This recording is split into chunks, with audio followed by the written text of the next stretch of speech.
from what I know about you, and again, like full disclosure, bro, like I'm like a massive fan, and Okay. and you know, like I told you, I'm from DC, and you don't understand what it means to be for me to be sitting with you, and also just how much, you know, how I'm a enormous Wizards fan, and that ain't, you know, that's his own brand of thing. that's You know his what I own mean? brand of thing, That's his own brand of thing, and you know, Bullets fan, Wizards fan, and you know, man, and there's a little bit like, you know, in my game, you know, it's like there are times where I have to go and show up with, you know, people that I've seen my whole life, and I got to go fight them, or I got to go make out with them, or I got to go, you know, like these big movie stars. I don't get starstruck, but seeing you, it's crazy. You know what I mean?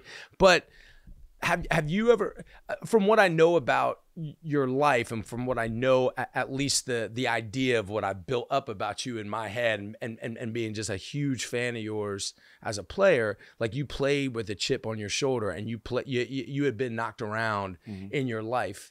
And are there examples? I mean, you see guys, you know, Kwame Brown, you see guys, at least the narrative is they get to the pros, they get to that high level, and for whatever reason or another, they can't take the pressure or what that is. Have you seen guys where it is literally that all of a sudden for the first time in their life, they're being criticized, or they're being, and that has a profound effect on them? No, it really does. You know, it's like, especially I wasn't there when, you know, Kwame got drafted. Yeah. I came after. Yep. Right. So I seen the effect of meeting your hero look like.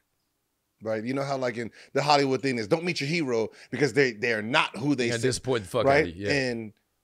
And when you're talking about a Michael Jordan, you're talking about even a Tom Brady, you're talking about these elite minds. They think different, right? And if you're an 18, 19-year-old kid coming in and you get put on one of them teams with one of those guys, and you're coming in as a fan, and they're like, no, we're trying to win. Right? This is what you need to do. They don't know how to separate you're a young kid, and you know, they don't, it's just one way. It's just, this is how we win. So what ends up happening is your confidence gets destroyed, and there's no system to build it. Right? So it's like being a cub and you get put into the wild. Right? Yeah, your mom and dad, they have no, it's the wild. They got to protect themselves. You have to learn how to fight for yourself. So if you're not mentally strong when you get to the NBA, no matter how talented you are, you can be wiped out. And do you think that mental toughness and you know, if you that mental strength, does that come? I mean, for some of these folks who have always just been lauded and applauded and cheered on, and is it possible to build that kind of mental toughness if you haven't been knocked around a little bit? Yeah, it's like, it's no different than, you know, reading a script, right? If you are overly prepared, you're confident. You know, if you just get the script and you've been partying all night and this and this, and then you get to that filming, you're not going to feel too comfortable with your lines, right? And it's going to show. Same thing in sports, right? You know, when you're talking about somebody like Curry, Bryant, they prepare so much that I can shoot this turnaround. I've done it thousands of times, and then you can see someone who hasn't prepared, or he went out, or he wasn't putting in, you know, the effort, right? And that's it. Once the opponent senses that, it's over. Yeah. Right? So it's always walking with that confidence. Is like, yeah, I'm going to kick your ass today. Right? Because if not, that's what they're trying to do. And is it, do you find one thing that's sort of uniform that drives people at that level, people like yourself, to do that 3 hours, to, you know, to not go to the club, whatever? Do you feel like there's one motivator that's kind of uniform among folks?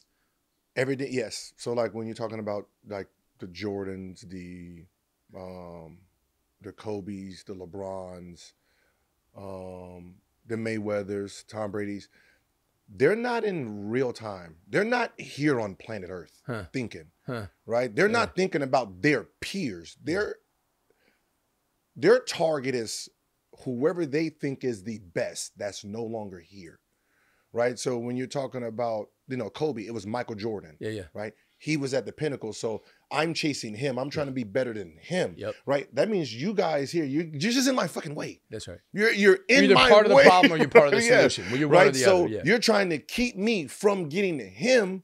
And that's how he went into every moment of his life. LeBron James, I'm trying to erase Michael Jordan. That means the rest of y'all are just trying to stop me from doing it. The players, the coaches, and my goal is there. So when your game is over with, how close did you get to your hero? Did you get there? Did you beat him? Right? Because if that's who you're pointing at, that is called greatness. Right? So the elite is chasing greatness. So it's a relationship with legacy. It's Yes. like you're constantly bouncing out. You know, I had a guy, you know, I went and studied acting. I went and moved to Russia as a young guy, and I lived in Moscow. I got in some trouble, and I went to school to play sports, and I got in some trouble and I couldn't fit, but I found acting and it sort of saved my life. And this woman said, hey, go to Moscow, and that's the best theater school in the world. And it changed my life and in a lot of ways saved my life. When I came, I was there, and Harvard has a graduate school for acting. And I was like the most fucked up kid you ever met, like the most fucked up. Like, I feel so bad for my parents now, being a parent, my dad especially. But Harvard brought me there to get an MFA, even though I never went to for their acting school. And that was a bunch of bullshit. It was it was not anything like Russia. But this one Harvard professor, the one bits of information that he gave me that I really took to is he said, the problem with folks is they're constantly, when you get into a group, when you get into a system, when you get onto a team, what you do is you constantly sit there and have this dialogue with yourself where you're comparing yourself for everyone around. All right, well, I ain't as good as Gil, but at least I ain't bad as fucking Haywood. You know what I mean? Like some shit, right? Like, and it's like, so it's like, okay, at least I'm not that. I'm like, oh, I might be able to get here. But he said true artists, like the truly greats, they have a specific and sublime and perfectly articulated picture of perfection in their minds. So whether it's Jordan making a play or Jerry Garcia playing a riff on his guitar or Mozart, whatever it is, but you have perfection and you are constantly battling against that. How close was my proximity to perfection? How common is that? That's exactly your professor is exactly when you're talking about a team. Soon as you get into a room and everyone started looking around, they're measuring themselves, right? They're measuring themselves and they're putting themselves in order. So for the most part, they already did the heavy lifting for themselves, right? They've done it for themselves. You already put yourself number 3 or 2. Like, I don't need to do it for you, right? So, so when you're talking about, like, I remember we did this rookie transition. Right. And I always did this thing with school. The people in the front, you're not confident, right? You still need validation. So you want to sit in the front to be attentive, right? The teacher notices you.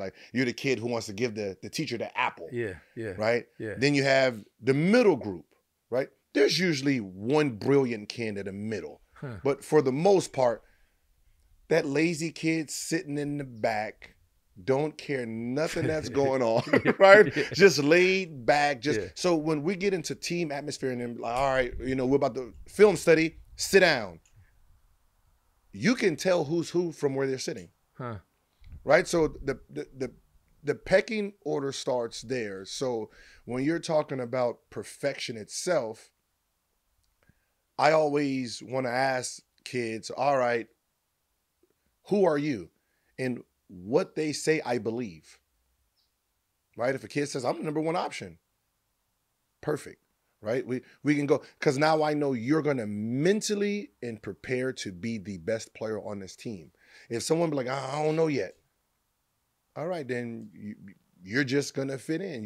You're just going to be, I'm better than him, or you should all want to prepare and mentally think you are the best or trying to be the best.